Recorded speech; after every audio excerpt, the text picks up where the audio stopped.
आप रामायण काल की टेक्नोलॉजी के बारे में कुछ बोलना चाहेंगे? कैसी टेक्नोलॉजी थी? जैसे मैंने श्री राम के विमान के बारे में बताया, हाँ, और जो कुछ? टेक्नोलॉजी आज नहीं है। हनुमान जी के पास कैसी पावर थी? कैसी टेक्नोलॉजी थी? हनुमान जी के पास, हनुमान जी सूर्य विज्ञान के, वैसे चारों वेदों के पंडित थे हनुमान जी। जब श्री राम से मिलने आते हैं, वेश बदल कर ब्राह्मण का रूप धारण करके आते हैं, तो श्री राम ने उनके बारे में कहा था लक्ष्मण जी को कि चारों वेद जिसने नहीं पढ़े वो ऐसी बात नहीं कर सकता। इन्होंने कई बार व्याकरण पढ़ा है, संपूर्ण व्याकरण, इनके बोलने से कहीं भी चेहरे पे कोई विकार नहीं आया। तो हनुमान जी बहुत बड़े वैज्ञानिक थे, योगी थे, आकाश गमन की सिद्धि थी, आकाश में उड़ सकते थे, आकाश में चल सकते थे, बलवान तो थे ही, बंदर थोड़ी थे, वो तो महावैज्ञानिक थे। और हमने अपना ही सब गड़बड़ किया सारा, उपहास के पात्र हम नहीं बनाया।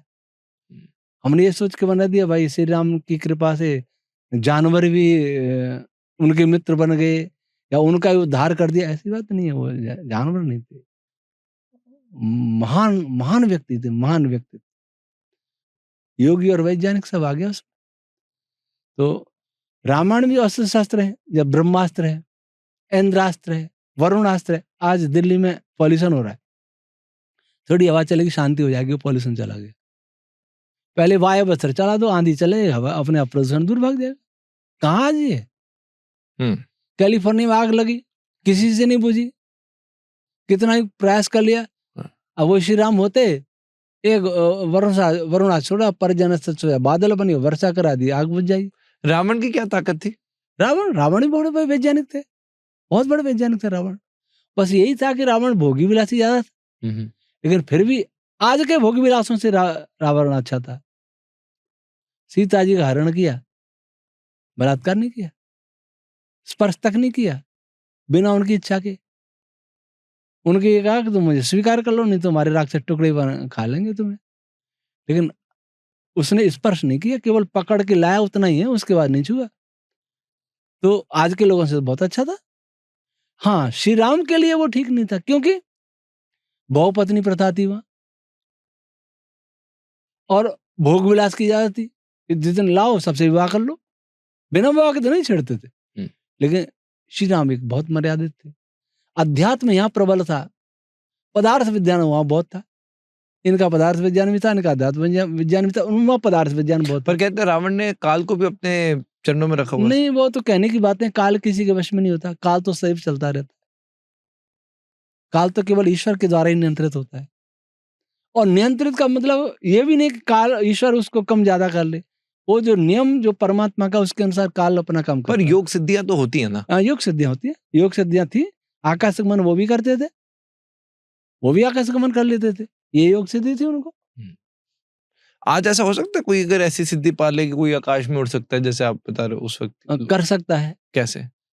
लेकिन इसके लिए प्राण की साधना करनी पड़ेगी। उदान वायु पर कंट्रोल होगा। अपने शरीर में 10 प्राण है, उसमें एक प्राण होता है उदान, उस पर नियंत्रण पाले तो ऐसा संभव है। लेकिन इसी के लिए पैसा लगना पड़ेगा, सारे काम छोड़ने पड़े, ऐसा संभव है। अच्छा, असंभव नहीं है। हो जाएगा कि नहीं हो जाएगा अलग बात है, असंभव है, सैद्धांतिक रूप से संभव है। क्योंकि ये तो एक वैदिक फिजिक्स का नियम है, ये वैदिक फिजिक्स के अनुकूल है कि ग्रेविटेशनल फोर्स के उदान प्राण का काम होता है किसी फोर्स के विपरीत फोर्स पैदा कर देना। तो ग्रेविटेशनल फोर्स हमारे ऊपर काम कर रहा है, इसलिए हम नीचे हैं। ये काम करना बंद हो जाए तो ये उछाल मारेंगे, ऊपर उठ जाएंगे। तो ऐसा हमारे प्राण जो उदान को हम कंट्रोल कर लें और उदान का फोर्स ग्रेविटेशन के विपरीत हम पैदा कर ले, ऊपर उठ जाएंगे। तो ये कैसे पैदा होगा? अभ्यास से होगा, साधना से होगा, वैराग्य से होगा, ये सबसे होगा। ये प्राण की साधना।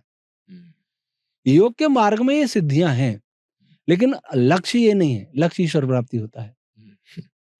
बेशक। और क्या क्या योग सिद्धियां होती हैं? आकाश गमन होती है, शरीर को हल्का कर लेना है, शरीर को भारी करना है, स्वयं को अंतर्धान कर लेना है, शरीर को बढ़ा हुआ आकार दिख जाए, घटा हुआ आकार दिख जाए, यहाँ से बैठकर तारों के बारे में ज्ञान कर लेना है, शरीर के बारे में अंदर ज्ञान कर लेना है, भूख प्यास पर जीत लेना है। ऐसी पानी पर चलना, जब आकाश में चलेगा तो पानी पर चलना तो बहुत सरल बात है। ऐसी बहुत सारी सिद्धियां। अच्छा, जैसे आपका अक्सर कुछ पंच महाभूतों को कंट्रोल कर लेना है। हम्म, योगी इस वैक्यूम एनर्जी से नए पदार्थ भी रच सकता है। हम्म, हम्म। आप किसी से मिले हो आज तक जिसने कुछ ऐसा योग सिद्धि की हो? आज मुझे तो कोई योगी दिखता नहीं, नाटक करने वाले बहुत है। योग का अर्थ हो गया व्यायाम प्राणायाम, या आंख बंद करके ध्यान लगा लो। हाँ। कोई भी नहीं मिला आपको आज तक? नहीं, है ही नहीं तो मिलेगा कहाँ। क्या कोई लोग कहते तो हिमालय में ऐसे योगी हैं जो आज भी हिमालय पे मैं गया नहीं। हम्म, उस समय ऋषि आनंद ने भी बहुत खोजे थे, नहीं मिले थे। तो उस स्तर के नहीं मिले होंगे, हम्म, वैसे साधना वाले थे। अच्छा। और जो होते भी हैं वो दिखाते भी नहीं है, ये भी बात है। ये तो ज्यादा खास जो बात सच्चा योगी है वो दर्शाता नहीं है, कि मेरे पास ये तो है। वो इनमें इन चक्रों में नहीं पड़ते वो। हम्म,